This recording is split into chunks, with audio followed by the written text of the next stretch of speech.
2h08. Estamos de volta com o Gazeta Entrevista. Vou aqui reformular a pergunta do seu Pedro novamente, Pedro do bairro Bosque. O candidato Márcio Bittar fala muito em defender a família e os valores cristãos. Como o candidato vai fazer isso se ele não defendeu a própria família, já que a mídia local divulga que ele é um homem separado?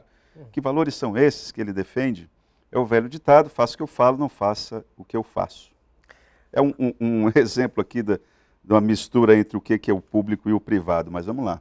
Responde o seu Pedro. Não tem problema, Pedro, eu respondo sim. Veja bem, eu continuo achando, sou pai de 4 filhos, eu continuo achando que o ideal para minha filha, para o meu filho, é que eles encontrem alguém que tenha amor recíproco, que tenham mais ou menos a mesma idade, que criem os seus filhos, desejando tê-los, e que pelo menos até alcançarem a maioridade, a formação do caráter, de preferência que eles fiquem juntos.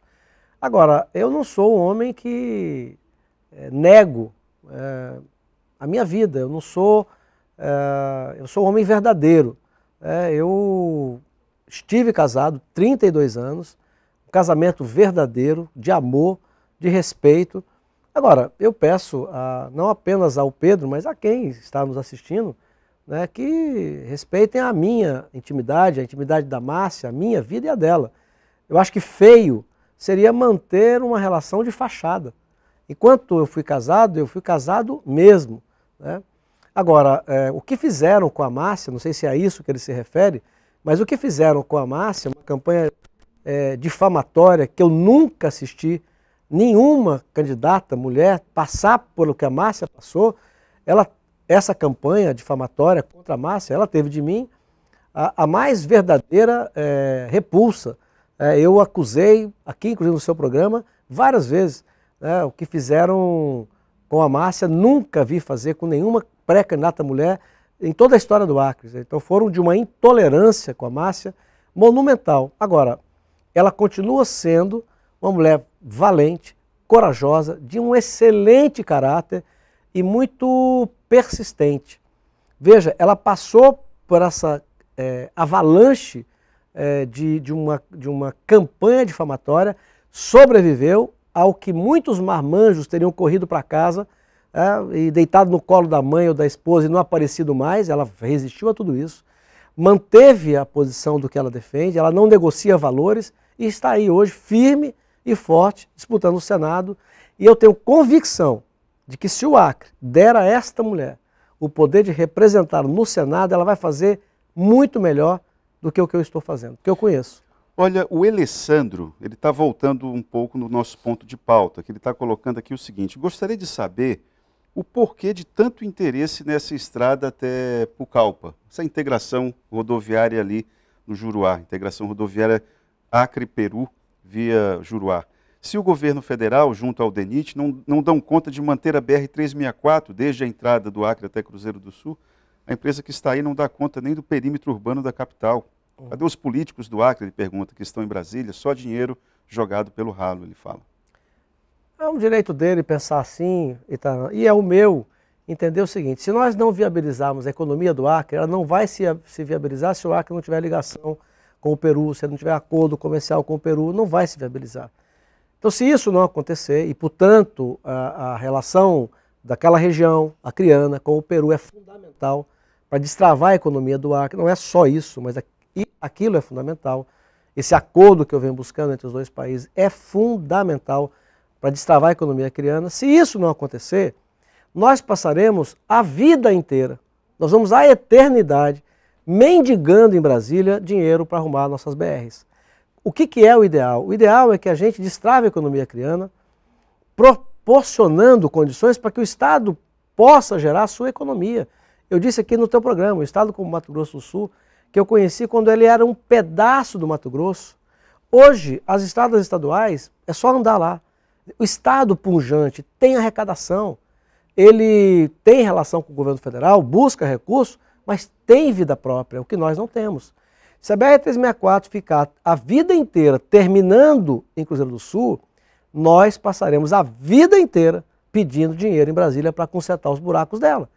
Se ela for uma obra que nos ligue e que nos possibilite atividade econômica, vai chegar o momento que o Acre vai ter recurso para poder fazer a própria manutenção, ou mesmo passá-la para o setor privado, que pode fazer a manutenção e cobrar pedágio por isso, que sai mais barato, na maior parte das vezes, porque você está pagando através dos seus impostos. Deixa eu dar uma fulanizada no debate aqui. Jorge Viana tem entrado para o cenário das eleições como candidato ao governo. Que leitura que você faz? Isso, na tua avaliação, foi bom para o eleitor, porque o eleitor vai ter algumas coisas mais claras, algumas divisões mais evidentes, ou não?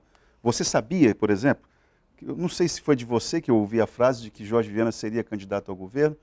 Foi de você que eu ouvi isso, não? O que eu disse o tempo inteiro, que eu passei, eu já vivi essa situação, é que o petista, o militante, o pessoal da aliança, né, que ele sempre representou... Defendia, né? Claro. Para a militância no Estado, para aquelas pessoas que estão envolvidas em partido, ou que têm muita relação com o governo, e aqui muita gente tem relação muito direta com o governo, para eles, para esse time que é muito grande, o que mais importa quando ele tem o time dele escolhido é o candidato a governador, não é o candidato ao Senado, em que pese, na prática, o governo estadual depender quase que 100% do governo federal, portanto o senador é muito importante. Mas, de qualquer maneira, para a base, o que ela quer é o governo. Se você tem um nome forte em um partido, os elementos daquele partido vão querer sempre que este elemento, que é o mais forte, seja candidato ao governo. Então, eu entendia que, por essa lógica, ele acabaria sendo candidato ao governo. Acho que é bom, acho que vem aí com alguém que já governou o Estado, já foi prefeito, acho que qualifica o debate. Tentaram um acordo, né, que eu acabei falando, daí desfizeram, mas tudo bem. O candidato Alan Rick lidera pesquisas que são feitas aí. Eu queria saber, você também faz as suas pesquisas aí internas. Eu não vejo muita alegria quando você fala a respeito de o Alan Rick está na frente e eu não vejo o Márcio Bittar muito alegre. E aí? Veja, eu sei o que está no meu coração. Sei o que está no coração dele. No dia da convenção, eu disse... Aliás, no dia da convenção, aquela imagem foi fantástica, né? Vocês pareciam que... mas olha, bom, vamos lá, vai, eu não vou tergiversar, não. O fato é que o deputado Alan Rick, o Gladson Cameli e Jorge Viana fizeram um acordo. Eu disse isso aqui no seu programa. Disse. E fizeram, e pronto, fizeram mesmo e tal. E me revelaram. Quais as bases desse acordo? É tão chato falar de uma coisa que já aconteceu, né? Mas de qualquer maneira... mas eu acho que tem interesse público, né? Tudo bem. A base era o seguinte, olha, o Jorge ia ter um candidato ao governo mais ou menos, o Gladys também uma candidatura ao Senado mais ou menos, por isso tiraram então o deputado federal da candidatura de Senado para vice, para abrir o caminho para a reeleição mais fácil do atual governador e a eleição mais fácil do Jorge para o Senado. Esse era o acordo. Eu não fui atrás, mas é um anjo protetor que parece que me acompanha ao longo da vida. Num determinado sábado foi falar comigo e tal. E eu disse aqui, vamos logo, estamos falando no assunto, vamos relembrar todo, né?